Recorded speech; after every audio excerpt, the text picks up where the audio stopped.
Bueno, pues vamos a ver una clase parecida a la anterior, solo que ya fijándonos en la señal de vídeo. Concretamente la señal de vídeo, aunque el contenedor de vídeo va a tener también el formato de audio, incluso imágenes y más datos. En los conceptos previos puse también ahí la referencia a la guía de MDN. Es mucho más complejo el vídeo todavía, más allá del audio, es decir, se nos va, hay términos más técnicos que se escapan un poco del contexto aquí del tema, pero bueno, un poco para que tengáis referencia o el que le guste y quiera profundizar, pues que lo tenga ahí. ¿Vale? Entonces, algunos conceptos previos es, primero, la calidad del que percibe que somos los humanos. Tenemos una cámara que es extraordinaria, ¿vale? Entre el ojo, bueno, la córnea, todo nuestro sistema, que es mucho más precisa, digamos, en blanco y negro que en color, pero bueno, que tenemos una gran capacidad, es un sentido de percepción muy grande y por eso también a veces somos sensibles a la modificación en la calidad, ¿vale? En los vídeos que vemos. ¿Vale? Al igual que en los casos anteriores, el concepto de muestra, en este caso, la muestra ya es más compleja porque depende del modelo de color que utilicemos. Es decir, aquí ya se empieza a complicar, también es similar al tema de la imagen, pero bueno, es cuánta información guardamos por cada uno de los píxeles. ¿Vale? Entonces aquí, por ejemplo, en este modelo de colores muy habitual es el RGBA, es decir, rojo, verde, azul y un canal alfa, que es un canal como de transparencia, y con 250 bits por cada canal. Eso hace que los 4 bytes, ¿vale? Vamos 55 el valor, perdón, que son 256 bits, ¿vale? Eso desde 0 a 251, ese sería el valor. Entonces, la imagen va a ser un array de toda esta información por cada uno de eso. Y el vídeo es un conjunto de imágenes. Ya no es solo una imagen, sino es un conjunto de imágenes. Aumenta los píxeles, aumenta el tamaño.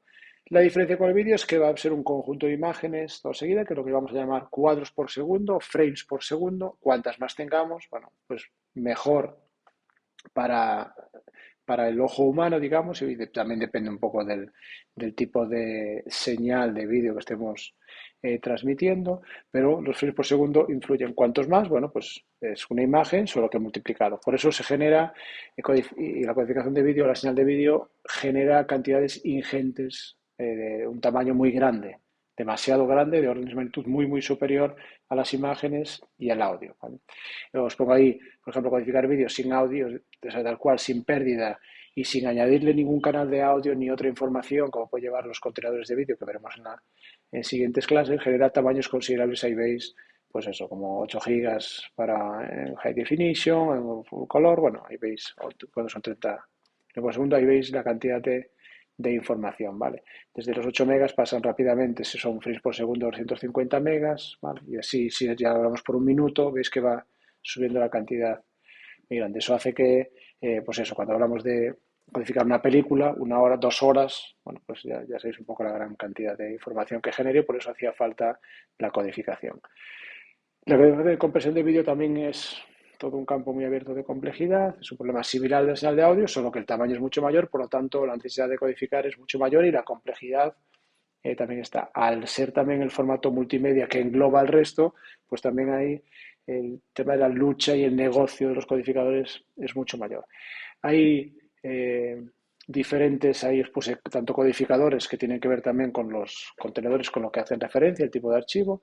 Vamos a ver los dos primeros como referencia, pero veis que ahí hay varios. ¿Vale?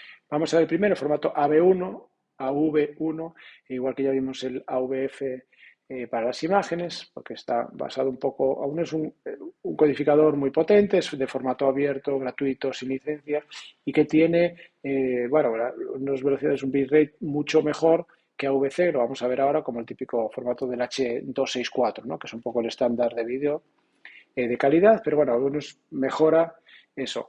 Se utiliza, además está muy pensado para la web y sobre todo el concepto perdón, con el estándar web RTC y para el API web RTC de los navegadores para el tema de las videoconferencias, ¿no? Entonces está algo muy preparado para la web, probablemente es el más, bueno, de los mayores recomendados o el que se va probablemente a utilizar. Maneja diferentes perfiles que permiten gestionar todos los detalles técnicos del codificador, que es un poco, bueno, tiene cierta complejidad, pero que si es interesante, que un poco, si lo queréis leer, pero podemos ver soporta diferentes bitrates que dependen bueno, del tipo de perfil y del tipo de nivel, o sea, tiene como diferentes categorías, digamos, según la categoría, vamos por decir, bitrates diferentes, por lo tanto tiene una gran flexibilidad, soporta un montón de cuadros por segundo desde, bueno, veis ahí hasta 120, entonces es capaz de cargar diferentes situaciones en vídeo. Es un formato con pérdidas, ¿vale? Que acepta tamaños de cuadro muy grandes, entonces, bueno, como veis es un poco está como un codificador moderno que se puede utilizar en diferentes escenarios, que es un poco lo que se busca con diferentes, veis ahí cosas más sofisticadas, el que sea experto en diseño gráfico y puede ver, bueno, estas características.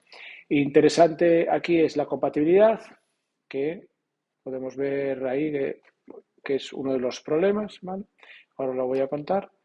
Vemos aquí buscando si se puede utilizar AV Video Format, veis que aparece ahí, el AVIF imagen, eso lo habíamos visto antes, pero dices, uy, lo puedo, veo que al principio no era en Chrome, pero sí las últimas versiones ya, Edge tenemos problemas, nos da aquí, Safari también no lo podría utilizar, Firefox sí que ya lo puedo utilizar, Opera, y veis que Internet Explorer no puedo. Y si me voy ya en los móviles, que probablemente es lo que más necesitemos, solo en Chrome, ¿vale? Para Android. Entonces, veis que al final aquí, pues sí nos plantea un problema, es decir, probablemente es un muy buen, o quizás de los mejores codificadores de vídeo, pero el soporte es muy pequeño. Y aquí no. Entonces, uno de los problemas que tiene.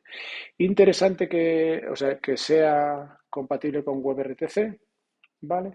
Entonces, eso es importante.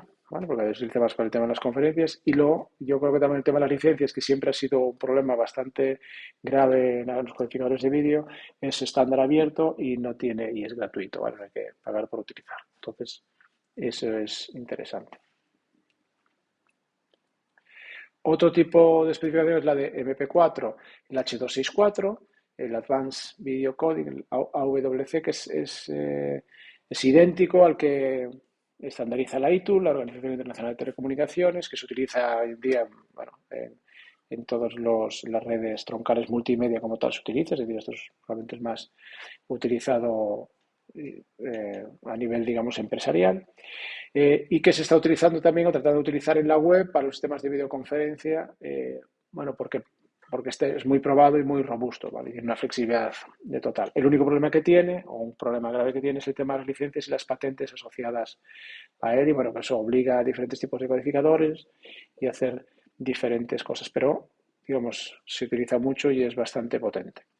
Es muy flexible, al igual que AV1, bueno, pues permite hacer cosas, de hecho, es que hasta 300 frames por segundo, también con pérdidas, tamaños a lo mejor de cuadro no tan grandes como AV1, pero bueno, llega de sobra la televisión, digamos, se transmite con H264 en muchos casos, ¿vale?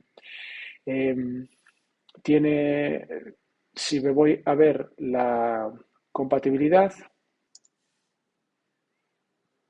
voy a comprobar aquí la compatibilidad de AVC y veis que ya es diferente a lo que tenemos antes de AV1, es decir, todos en escritorio y todos también vale, salvo el Opera Mini, realmente aquí veis que tengo bastante soporte y esa es una de sus grandes ventajas.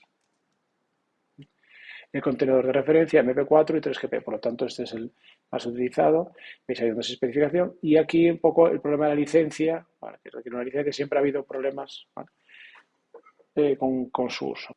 Esos son dos ejemplos de codificación de vídeo, pero bueno, veis que hay algunos más probablemente interesantes, VP8, bueno, sustituto VP9 y cerrar el contenedor. Los criterios al final es similar a los formatos de audio, bueno, un poco para no extenderme mucho ahí, veis que principio es similar, pero bueno, ya es más complejo el análisis, ¿vale? Porque, digamos, también es una señal más compleja. Algunas cosas que afectan a la codificación, siempre esta calidad versus tamaño, como la señal es más compleja, influye la profundidad del color, el tamaño del cuadro, cuántos cuadros son, la variabilidad entre cuadros, el concepto de motion, es decir, cuánto cambio hay de un cuadro al otro, eso influye mucho en la codificación, el nivel de ruido que haya y luego la resolución, que tiene que ver también con la resolución de cada cuadro, ¿no? No solo el tamaño, sino la resolución de cada cuadro. Bueno. La codificación a veces produce efectos no deseados y que se llaman artefactos. Eso ocurre con cualquier tipo de codificación. Esa información deseada que parece que es imagen o que parece que es audio, que parece que es vídeo y que no lo es, se llaman artefactos. Para escoger la codificación de vídeo y contenedor quizá ya no es tan fácil porque depende mucho del tipo de vídeo, del tipo de contenedor, de la compatibilidad con el navegador, que veis que no puede ser, llegar a ser un problema, las tasas de transferencia y al final siempre el tipo de pérdida de calidad que estoy dispuesto a asumir, ¿vale? ¿Cómo puedo hacerlo? Hay una parte también indirecta que si lo puedo utilizar o no, que también a veces influye. Pero bueno, en cualquier caso, para esta clase de los formatos de vídeo os propongo ahí un ejemplo de investigación para jugar sobre eso, VP9, para entender algunas de las características, de entender las implicaciones que tiene escoger un tipo de codificación y por lo tanto un tipo de contenedor y cómo se puede adecuar a un tipo de imagen de vídeo. Con eso, para entender un poco los conceptos de los formatos de vídeo, es más que suficiente.